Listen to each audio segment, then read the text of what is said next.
A chuva caía com força implacável sobre as telhas antigas da casa na periferia do Porto naquela noite de outono. António Silva, com o rosto vermelho de raiva, agarrou o braço do filho Miguel e empurrou-o porta fora para o temporal. Sai da minha casa e nunca mais voltes, eu não criei um filho para ser assim um invertido que desonra a família, gritou ele a voz e quando na rua vazia. Miguel, de 24 anos, ficou ali parado, o corpo tremendo enquanto a água gelada encharcava suas roupas e a mochila pequena que conseguira agarrar. O choque era tão grande que as palavras não saíam. Ele tinha sido descoberto. O pai encontrara as mensagens no telemóvel, as fotos com Rafael, o homem que amava há 2 anos. Agora tudo desmoronava. Miguel deu alguns passos para trás, o coração apertado com a dor da rejeição. Pai, eu sou o mesmo filho que você amava e isso não muda quem eu sou, pensou ele, mas as palavras ficaram presas na garganta. A porta fechou-se com um baque surdo, deixando-o sozinho no escuro molhado. O vento uivava, levando consigo as esperanças de uma família unida. Miguel pegou o telemóvel, os dedos frios e molhados, e ligou para Rafael. Amor, o meu pai descobriu, ele me expulsou, estou aqui na rua na chuva, não sei o que fazer, disse ele, a voz embargada. Rafael do outro lado respondeu com determinação: fica onde estás, Miguel, eu estou a caminho, não desistas, eu vou resolver isto. Enquanto esperava, Miguel sentou-se num degrau recordando a infância, os jantares familiares, as missas de domingo onde o padre falava contra o pecado. A pressão sempre fora grande, mas ele escondera o seu amor para proteger a família. Agora o preço era a rua e a dor. A sociedade em Portugal tinha mudado com leis de casamento igualitário, mas nas famílias como a sua os velhos preconceitos persistiam como raízes profundas. Miguel sentia-se traído, mas também culpado, questionando se o seu amor valia a destruição do lar. Rafael, de 26 anos, engenheiro, acelerou o carro sob a chuva forte, o coração apertado pela notícia. Ele amava Miguel com uma força que o fazia enfrentar tudo. Conheceram-se numa conferência universitária em Lisboa e desde então construíam um relacionamento discreto mas profundo, cheio de apoio mútuo e planos para o futuro.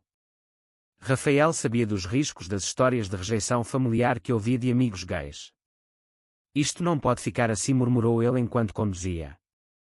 Ele decidiu não só buscar Miguel, mas confrontar o pai. Chegando perto da casa, em vez de ir direto ao namorado, estacionou e caminhou até à porta dos Silva. O coração batia forte, mas a determinação era maior. Ele bateu com força na porta. António abriu, surpreendido ao ver um desconhecido encharcado. Quem é você? Perguntou o pai. Rafael olhou nos olhos. Sou Rafael Mendes, o namorado do Miguel, e vim aqui para exigir que o senhor repare o que fez esta noite. António recuou, o rosto contorcido de surpresa e fúria. Saia da minha propriedade, gritou ele, mas Rafael não se mexeu.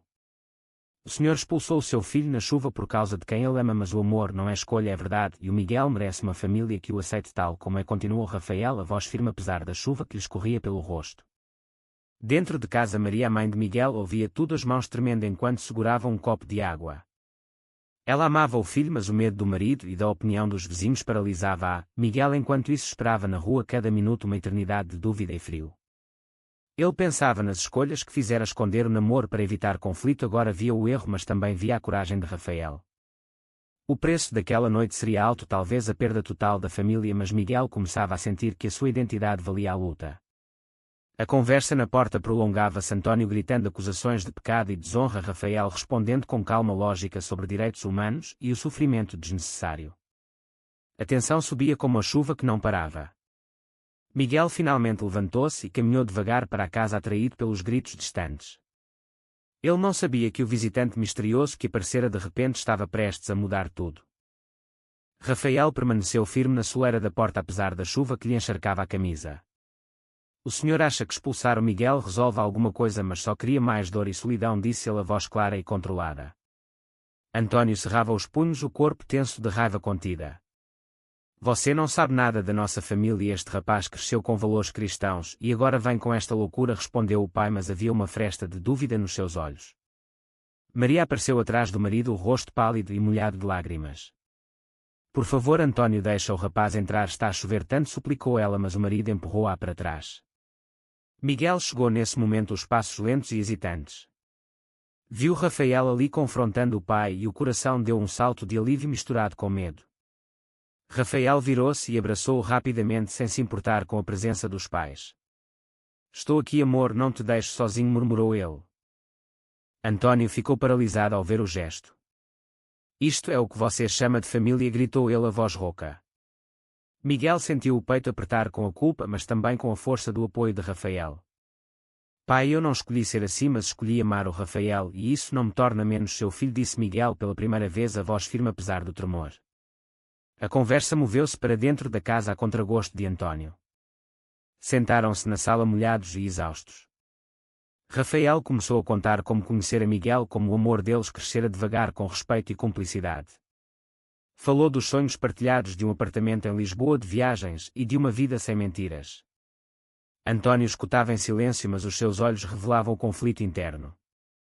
Ele recordava o próprio passado, os anos de juventude em que reprimira sentimentos semelhantes por medo da sociedade. Maria chorava baixinho, dividida entre o humor maternal e o medo do que os vizinhos diriam na pequena comunidade do Porto. Miguel via o sofrimento da mãe e questionava as suas escolhas. Valia a pena continuar a luta ou devia voltar atrás, pedir perdão e esconder-se novamente? Rafael notou a dúvida no olhar do namorado e apertou-lhe a mão. O preço da verdade é alto, mas o preço da mentira é a morte da alma, disse ele calmamente. A noite avançava, as palavras tornavam-se mais duras, António acusando Rafael de destruir a família, Rafael respondendo que o verdadeiro destruidor era o preconceito. Miguel intervinha ocasionalmente, contando como se sentira preso anos a fio, como fingir interesses para agradar ao pai. A tensão crescia, mas também surgiam momentos de silêncio onde cada um ponderava as consequências. De repente António levantou-se e apontou para a porta. Saiam os dois, não quero ver mais nada disto, gritou ele, mas a voz traía cansaço. Maria implorou que ficassem pelo menos até a chuva parar. Rafael recusou educadamente. Vamos para o meu hotel, Miguel, lá poderás secar e pensar com calma, disse ele. Ao saírem, Miguel olhou para trás, vendo o pai de costas e a mãe com o rosto nas mãos. O preço daquela decisão era a separação imediata, mas também o início de uma liberdade dolorosa. No carro, Rafael conduzia em silêncio, deixando Miguel processar tudo. Você foi incrível ao confrontá-lo, agradeceu Miguel, mas sinto que isto vai ter consequências maiores. Rafael acenou. Sim, mas cada escolha tem o seu preço, e o teu bem-estar vale cada gota de chuva desta noite. Chegaram ao hotel, Miguel tomou um banho quente e deitou-se ao lado de Rafael. Conversaram baixinho sobre o futuro, sobre como enfrentar a família e a sociedade. Miguel sentia o amor de Rafael como um farol no meio da tempestade, mas o conflito interno persistia. Será que um dia o pai entenderia ou a ruptura seria permanente? A manhã chegou cinzenta e Miguel acordou com uma mensagem da mãe pedindo para voltar e conversar. O ciclo de pressão recomeçava. Os dias seguintes foram um turbilhão de emoções. Miguel instalou-se temporariamente no apartamento de Rafael em Lisboa, mas o coração permanecia no Porto. A mãe ligava todos os dias suplicando que voltasse, que o pai estava arrependido, mas não admitia. António, por sua vez, silenciou-se completamente, recusando qualquer contacto. Rafael apoiava Miguel incondicionalmente, ajudando-o a organizar a vida nova, inscrevendo-o em cursos online e encorajando-o a não desistir da universidade. No entanto, o preço social começou a aparecer. Amigos comuns da família espalharam rumores na comunidade e Miguel perdeu contactos do trabalho que tinha no Porto. Um dia recebeu uma chamada de um tio que o acusou de egoísmo por destruir a harmonia familiar. Miguel sentiu o peso da traição. Eu só quero ser eu mesmo, porque isso é egoísmo, pensava ele caminhando pelas ruas de Lisboa com Rafael ao lado. Rafael enfrentava os seus próprios desafios no trabalho, onde colegas conservadores comentavam o facto de ele apoiar o namorado abertamente. Mas Rafael era forte e usava a sua posição como engenheiro para defender discretamente direitos iguais. Uma noite Miguel e Rafael sentaram-se à beira do Tejo conversando sobre o passado. Miguel contou como desde adolescente sentira atração por rapazes, mas reprimira por medo do pai. Rafael partilhou histórias de clientes que perderam tudo por causa de preconceito. O amor deles aprofundava-se nos momentos de vulnerabilidade. No entanto, uma traição inesperada veio de dentro. Um primo de Miguel que sabia do segredo enviou uma mensagem ao pai revelando detalhes do relacionamento. António explodiu e ligou para Miguel exigindo que ele cortasse laços com Rafael ou nunca mais seria bem-vindo. Miguel recusou e o pai desligou furioso. A dor foi profunda. Miguel questionava se a sua decisão de viver abertamente causava mais sofrimento do que a mentira. Rafael abraçou-o. Cada escolha tem consequências, mas esconder-te teria destruído-te aos poucos, disse ele. Dias depois Maria apareceu em Lisboa sozinha. Sentou-se com Miguel num café e chorou contando como o marido passava noites sem dormir, como a igreja local comentava o caso. Eu amo-te, filho, mas o teu pai está preso nos seus medos, suplicou ela. Miguel sentiu o dilema moral rasgar-lhe o peito. Perdoar e voltar com condições ou seguir em frente. Rafael esperava fora, respeitando o espaço. A conversa terminou sem resolução, mas plantou sementes de dúvida em Maria. De volta ao apartamento, Miguel e Rafael discutiram o futuro. Talvez mudar para outra cidade ou lutar legalmente por independência. A tensão aumentava gradualmente com cada chamada rejeitada e cada rumor novo. Miguel acordava suado com pesadelos de abandono. Rafael estava sempre lá oferecendo paciência e força. O preço da autenticidade revelava-se em noites de insônia e dias de ansiedade, mas também momentos de ternura que fortaleciam o laço. Uma semana depois, António enviou uma carta breve exigindo que Miguel assinasse um documento renunciando à herança se não mudasse. O golpe foi duro. Miguel rasgou a carta com lágrimas nos olhos. Eu escolho a minha vida mesmo que custe tudo, disse ele a Rafael. O visitante misterioso que surgira naquela noite de chuva tornara-se o pilar que sustentava Miguel, mas o conflito familiar ainda ecoava como trovão distante. A carta do pai marcou um ponto de viragem. Miguel sentiu raiva pura pela primeira vez. Como pode ele exigir que eu renuncie à minha identidade como se fosse uma escolha de carreira, desabafou ele enquanto Rafael o ouvia pacientemente no sofá do apartamento. Rafael sugeriu então uma confrontação final. Vamos os dois ao Porto falar cara a cara sem gritos, apenas verdade, propôs ele. Miguel hesitou, o medo paralisando, mas o amor e o cansaço de fugir venceram. Marcou encontro com os pais num café neutro perto da casa familiar. Quando chegaram, António estava lá rígido e Maria com os olhos inchados. Rafael sentou-se ao lado de Miguel, segurando-lhe a mão abertamente. O senhor expulsou-me na chuva por causa do meu amor, mas esse amor salvou-me, começou Miguel, a voz trêmula mas ganhando força. António respondeu com argumentos religiosos e sociais: o que dirão os vizinhos, a igreja, a família alargada. Rafael interveio com calma, citando estatísticas de suicídio entre jovens gays rejeitados e leis portuguesas de proteção. O diálogo tornou-se intenso mas civilizado. Maria chorava pedindo paz. Miguel expôs o seu sofrimento, anos de silêncio, medo constante de desilusão. António pela primeira vez admitiu que tinha medo do futuro incerto do filho. O preço da rejeição revelava-se nos rostos cansados de todos. No final não houve reconciliação imediata, mas António não gritou. Voltem para casa se quiserem, mas não esperem que eu aceite isso de um dia para o outro, disse ele antes de sair. Miguel sentiu alívio misturado com tristeza. A mãe abraçou-o longamente. Rafael apertou o ombro de Miguel. Hoje ganhaste espaço para respirar, murmurou ele. De volta a Lisboa, Miguel tomou decisões concretas, inscreveu-se em terapia para processar o trauma e começou a procurar emprego remoto para manter independência. Rafael apoiava cada passo, celebrando pequenas vitórias como um jantar tranquilo ou uma caminhada sem olhar para trás. No entanto, a sociedade não perdoava facilmente. Na universidade, alguns colegas distanciaram-se e Miguel perdeu um estágio por causa de rumores. O preço social era real, mas Miguel aprendia a valorizar os amigos verdadeiros e o amor de Rafael. Uma noite, Rafael preparou um jantar simples e falou do seu próprio passado de aceitação tardia pela família. Os dois partilharam lágrimas e risos, fortalecendo o vínculo. Miguel acordou no dia seguinte com uma mensagem da mãe dizendo que o pai perguntara por ele discretamente. O gelo começava a quebrar, mas lentamente. Miguel decidiu não forçar nada, dando tempo ao pai. Rafael admirava a maturidade do namorado. A tensão chegava ao pico quando António ligou inesperadamente pedindo para falar só com o filho. Miguel aceitou e ouviu o pai dizer que estava a tentar entender, mas que doía. O diálogo foi curto mas honesto. Miguel sentiu pela primeira vez que a escolha de viver a verdade não destruíra tudo.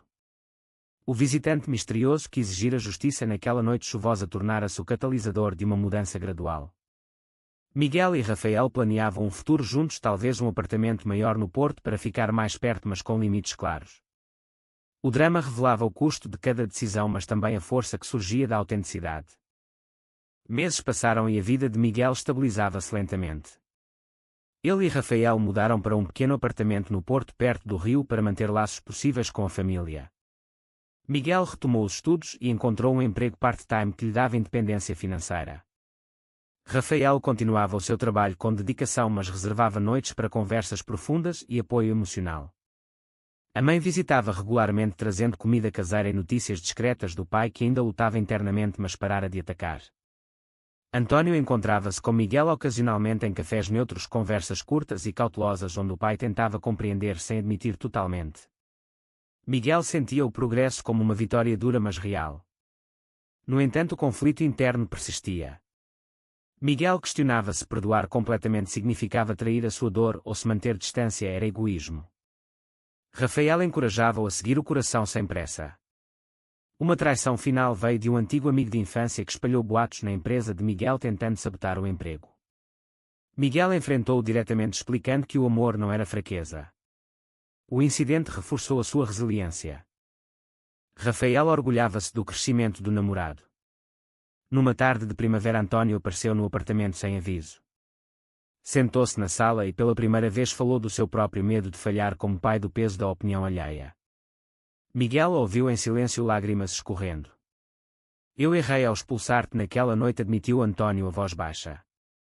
O preço foi alto para todos. Miguel abraçou o pai brevemente, o gesto marcando um recomeço frágil. Maria sorria ao fundo, aliviada. Rafael observava com respeito, sabendo que o seu papel como visitante misterioso fora crucial. A família não era a mesma, mas reconstruía-se com honestidade.